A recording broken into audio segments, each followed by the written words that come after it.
కుంభరాశి వారికి ఈ వారం చాలా అనుకూలంగా ఉంది. ఆరోగ్యరీత్యా కొన్ని ఇబ్బందుల నుంచి బయటపడగలుగుతారు. అయితే కొంతమందికి సర్జరీ తప్పకపోవచ్చు. వాటి విషయంలో జాగ్రత్త వహించాలి. దూర ప్రాంత ప్రయాణాలు ఎక్కువగా చేయకపోవడం చెప్పదగిన సూచన. ఈ రాశి వారికి ఏలినాటి శని నడుస్తోంది. శని ద్వితీయంలో అంత అనుకూలంగా లేదు. కుటుంబ కలహాలు ఎక్కువగా ఉంటాయి. ఉద్యోగ, విద్య, అదేవిధంగా ధనం ఎక్కువగా ఖర్చు అవడం, ₹1 ₹10 ఖర్చు అవడం, అదేవిధంగా ₹1 రాకపోగా ఇంకో ₹20 ఖర్చు చేయడం, ఇటువంటివి జరుగుతూ ఉంటాయి. వాటి విషయంలో జాగ్రత్త వహించాలి. ఏదైనా సరే మన కర్మానుసారం, మన కర్మకి మనమే బాధ్యులు ఉంటాం. ఒక్కొక్కసారి మనం చేసిన పాపకర్మలే ఈ రోజున అనుభవిస్తాం అన్న బాధ కూడా ఎక్కువగా ఉంటుంది. ఏదైనా సరే గోదానం చేయండి. గోవుకి ఆహారం కానీ ఏదైనా ఉలవలు అవి పెట్టడం చెప్పదగిన సూచన. ఉలవలు కానీ, బొబ్బలు కానీ, గడ్డి కానీ ఏదైనా సరే ఆవుకి చేయడం వల్ల కొంతవరకు ఇబ్బందుల నుంచి బయటపడగలుగుతారు. అదేవిధంగా లాభాధిపతి, ద్వితీయాధిపతి అయిన గురువు 6 ఉన్నారు. 6 బలంగానే ఉన్నారు. సంతానం సంబంధించిన విషయ వ్యవహారాలు చక్కగా ఉన్నాయి. విదేశీ వ్యవహారాలు అనుకూలిస్తాయి. దూర ప్రాంత ప్రయాణాల విషయంలో కొన్ని జాగ్రత్తలు తీసుకోవాలి. వ్యాపారపరంగా గడిచిన కొన్ని వారాల కంటూ కూడా ఈ వారం వ్యాపారం చక్కగా ఉంటుంది. లాభాలు తెచ్చే విధంగా కూడా గోచరిస్తోంది. అదేవిధంగా భాగస్వామి మధ్య ఉన్న విభేదాలు తొలగిపోయి ఒకరినొకరు అర్థం చేసుకుని ముందుకెళ్ళడం జరుగుతుంది. ఏదైనా సరే మనం నలుగురితో పాటు కలిసి ఉండాలి అనే భావన ఏర్పడుతుంది. ఒకప్పుడు నేనంటే నేను, నాకే ఉండాలి, నాకెవరు అవసరం లేదు, నేను ఒక్కడినే ఉంటే సరిపోదన్న భావన ఏదైతే ఉందో అది మారడం నలుగురిలోనూ సంతోషకరంగా చెప్పవచ్చు. బంధువర్గంతో కలిసి ఆనందంగా గడపడం, బంధువులతో కలిసి విహారయాత్రలు చేయడం, దైవ దర్శనాలు చేసుకోవడం, ఒక అందుకు అందరిలోనూ సుఖ సంతోషాలు, సంతోషం వ్యక్తపరచడం అనేది జరుగుతుంది. మీరు ఇలా మారడం అనేది ఎవరు ఆశ్చర్యానికి గురి చేస్తుంది. మీరైనా ఇలా మారారా, ఇలా ఉన్నారా అనే భావన కూడా ఉంటుంది.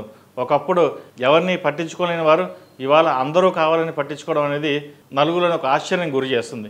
ఏదేమైనా సరే మీ మార్పు అందరినీ ఆశ్చర్యపరుస్తుంది, అందరినీ సంతోషపెడుతుంది. కాబట్టి మనం 10 మంది సంతోషం కోసం మనం చేసే ప్రయత్నం ఏదైతే ఉందో అది అందరికీ మేలు చేస్తుందంటే మారడంలో ఎటువంటి తప్పు లేదు. అదేవిధంగా ఈ రాశిలో జన్మించిన విద్యార్థులకు కాలం చాలా అనుకూలంగా ఉంది.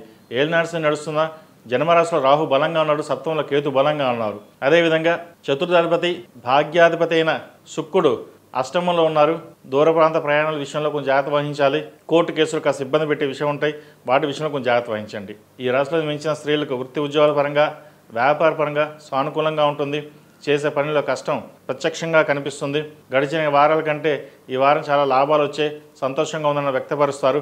ఇదన్నీ ప్రతి ఒక్కరు బంధుమిత్రులతో కలిసి ఆనందంగా గడుపుతారు. దైవదర్శనాలు ఎక్కువగా చేసుకుంటారు. ఏదైనా సరే నలుగురితో ఉన్న ఆనందం వేరు అన్న భావన ఏర్పడుతుంది. ఒకప్పుడు మనం ఒక్కలే ఉన్నాం, మనకు ఎవరు అవసరం లేదనుకున్న మీ భావన ఏదైతుందో అది మార్చుకోవడం కూడా ఒక అందుకు మంచిదే అని చెప్పవచ్చు. ఏలినాటి శని నడుస్తున్నప్పుడు కొన్ని అలా జరుగుతుంటాయి, కొన్ని ఇలా జరుగుతుంటాయి. ఏదైనా సరే ఏలినాటి శనిలో మనకంటూ జీవిత గుణపాఠం నేర్పించింది అనే భావన ఏర్పడుతుంది. మొత్తం మీద గడిచిన కొన్ని వారాల కంటే ఈ వారం వీళ్ళకి చాలా అనుకూలంగా ఉంది. ప్రతిరోజు ప్రతినిత్యం ఓనమి సౌతులతో దీపారాధన చేయడం, అదేవిధంగా అఘోర పాశుపత హోమం చేయించడం చెప్పదగినది. ఎందుకంటే ఏలినాటి శని నడుస్తుంది. ద్వితీయంలో శని వీళ్ళకి అంత అనుకూలంగా లేదు కాబట్టి, కుటుంబ పరంగా చిన్న డిస్టర్బెన్స్ ఉంటుంది కాబట్టి వాటి విషయంలో అఘోర పాశుపత హోమం చేయించడం, శనికి తైలాభిషేకం చేయించడం, జపం చేయించడం చెప్పదగిన సూచన.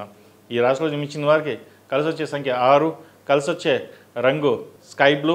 ఏదైనా పని మీద బయటకు వెళ్ళేప్పుడు ఆదివారం కానీ శుక్రవారం అడిగిన వెళ్ళండి, మంచి ఫలితాలు సంప్రాప్తిస్తాయి. ఈ పూజా స్టోర్.in పసుపు కుంకుమ నుంచి దేవతా విగ్రహాల దాకా అన్ని రకాల పూజలు, వ్రతాలు, వివాహం, గృహప్రవేశం, హోమాది శుభకార్యాలకు కావలసిన పూజా సామాగ్రి అంతా ఒక్క క్లిక్ తో మీ ఇంటి వద్దకే. నేడే ఆర్డర్ చేయండి మీ ఈ పూజా స్టోర్.in లో. One stop for all puja needs.